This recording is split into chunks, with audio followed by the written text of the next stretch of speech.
Good morning, my name is Mr. Newton. I'm the carpentry instructor at Woodstock Job Corps. This morning, I'm going to be working with my student to teach him how to properly and safely use a skill saw. This right here is a Milwaukee skill saw, which we'll be using today.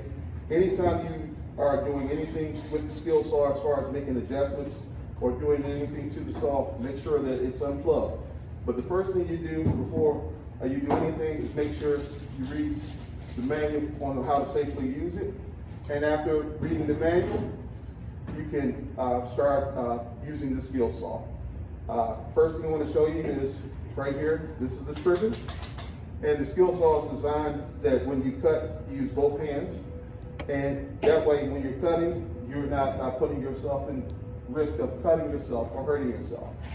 As well as that, on the skill saw, it has a measurement gauge as far as the depth of the wood that you want to cut. If you're using plywood like this, you're only going to be using about maybe 1 inch on that cut. If you're using a 2x4, you're going to be using about 2 inches. And on this right here, it does have a gauge to let you know the depth of the wood that you want it to be cut. Also, make sure that when you adjust it, after you adjust it, you lock it down so it doesn't move and it stays where it's supposed to be. Also on the skill saw, you can do straight cuts and you can also do 45 cuts by changing the blade like that. So, and then make sure that when you're cutting it, you lock it down and you use both hands while using it going through. On this right here, make sure that the blade itself is okay, it's not cracked or bent or anything like that. And also make sure that the blades are pointing towards the front. This takes a 7 1/4 inch circle blade. Also, you can get a smaller blade as well. On this right here, I'm going to have my student clamp down a piece of wood. Make sure that when you're going to cut a piece of item that is securely fastened, so therefore you don't have any problem with it kicking back or anything like that. So my student will clamp the board down.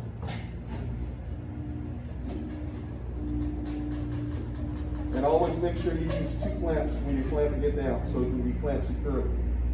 Also, with cutting the wood itself, make sure that you don't cut in the middle, because if you cut in the middle, it'll bow down and it'll cause the saw to kick back for potential harming yourself. So I'm going to have them do just 2 straight cuts, 90 degrees, and just mark the board in the spot right there. So now I'm going to make sure that it's at the correct depth. We're cutting a 2x4. And always make sure when you're cutting, you use 2 hands.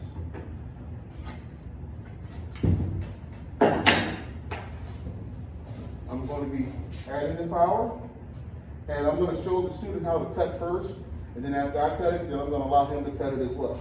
So I'm going to take the saw blade, but the first thing you have to make sure is that you have your proper PPE on, hard hat, safety glasses, and gloves. Okay? So I'm going to take the saw over to the material. Before cutting, I'm going to sit it back and get myself set up, and then I'm going to cut the top.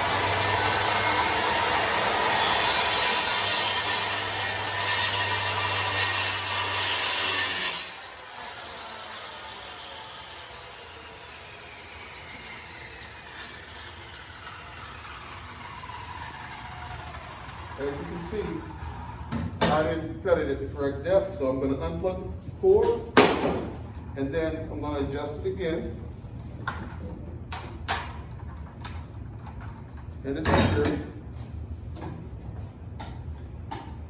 I'm going to attach the power again, and then we're going to try to make the same pass a second time.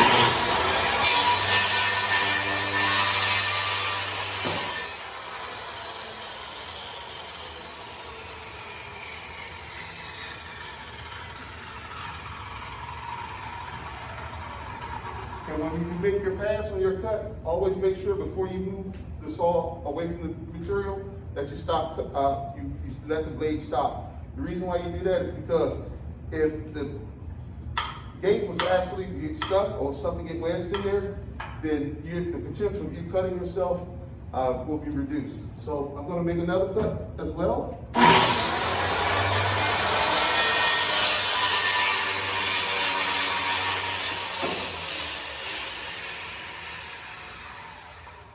Okay, we let the blade come to a complete stop, we move it, At this moment in time, I'm going to have my student move the 2x4 again, and I want you to click two 45-degree angle marks on the piece of wood.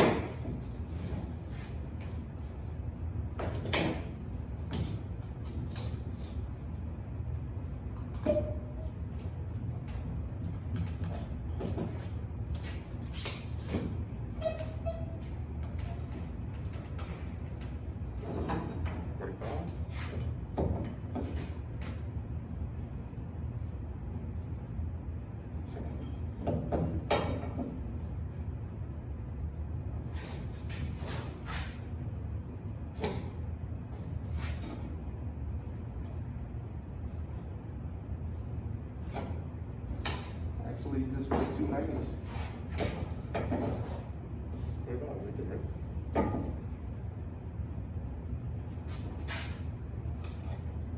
Oh, other side.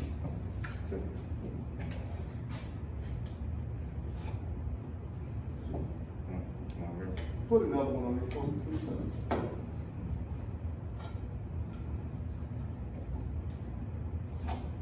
So at this time, I'm going to demonstrate to my student how to cut a 45-degree cut.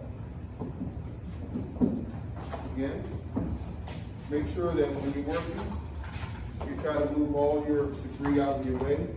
Make sure you move the cord in an area where you won't step on it or trip over, so you're going to reduce all your tripping hazards.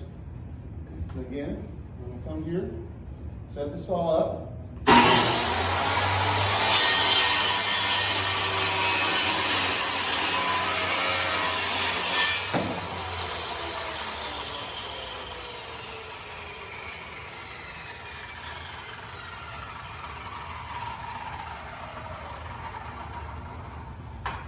Just made the first pass. Now I'm going to make the second.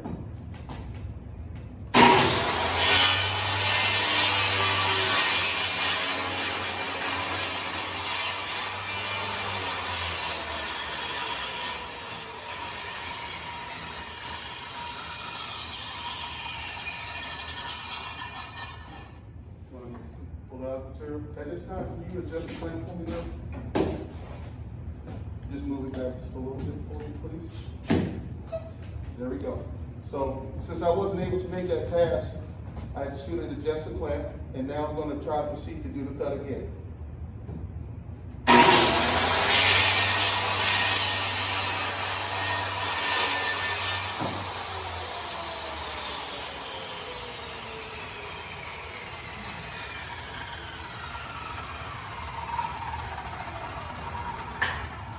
So to review, make sure that whenever you're working with the skill saw itself, any adjustments or anything like that, make sure the plug is unplugged. As well as that, make sure that you have it set at the correct depth. And if you need to cut 45 on a cut, you can adjust it to the left to do 45s. And as well, make sure that when you're finished with the cut, make sure the blade stops. And at this moment in time, as far as the circular saw, my student should be able to effectively cut in a safe manner while using the skill saw. So this time I'm going to allow my student to cut. So we're going to take this piece of plywood, 2x4 here, and I'm going to actually clamp it to the table.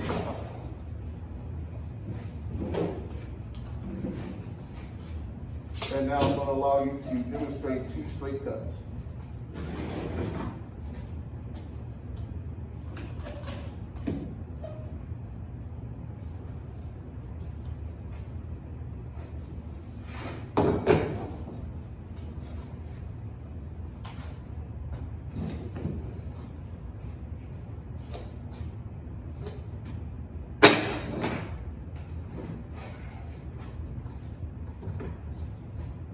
Make sure you set yourself up with your power.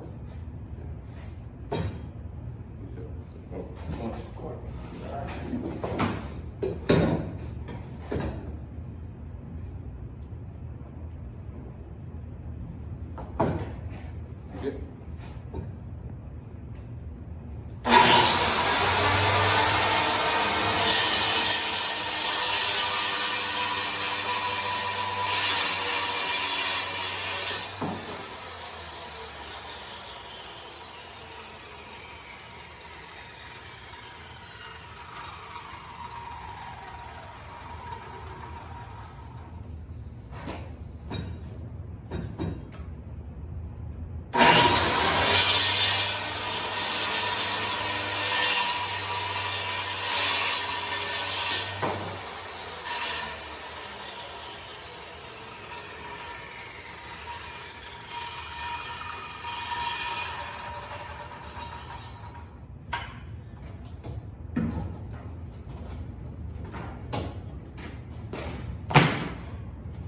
I'm gonna allow you to make 245 cuts.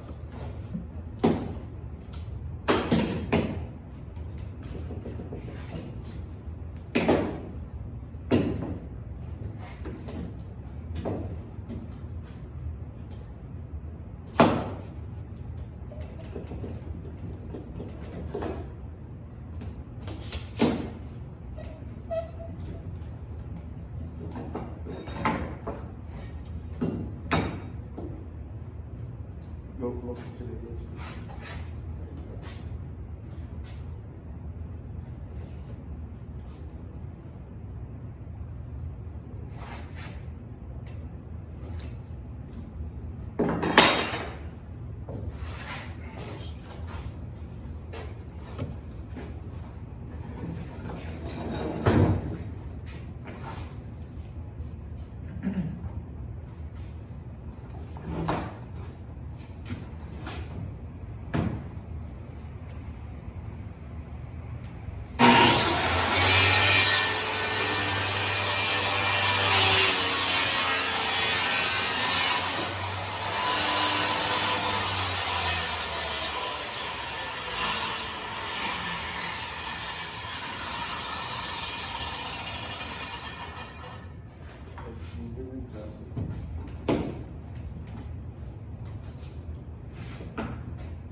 So again, my students made two 90-degree cuts and two 45-degree cuts safely. And when he made adjustments, he disconnected the cord and he safely used the skill saw in a safe manner.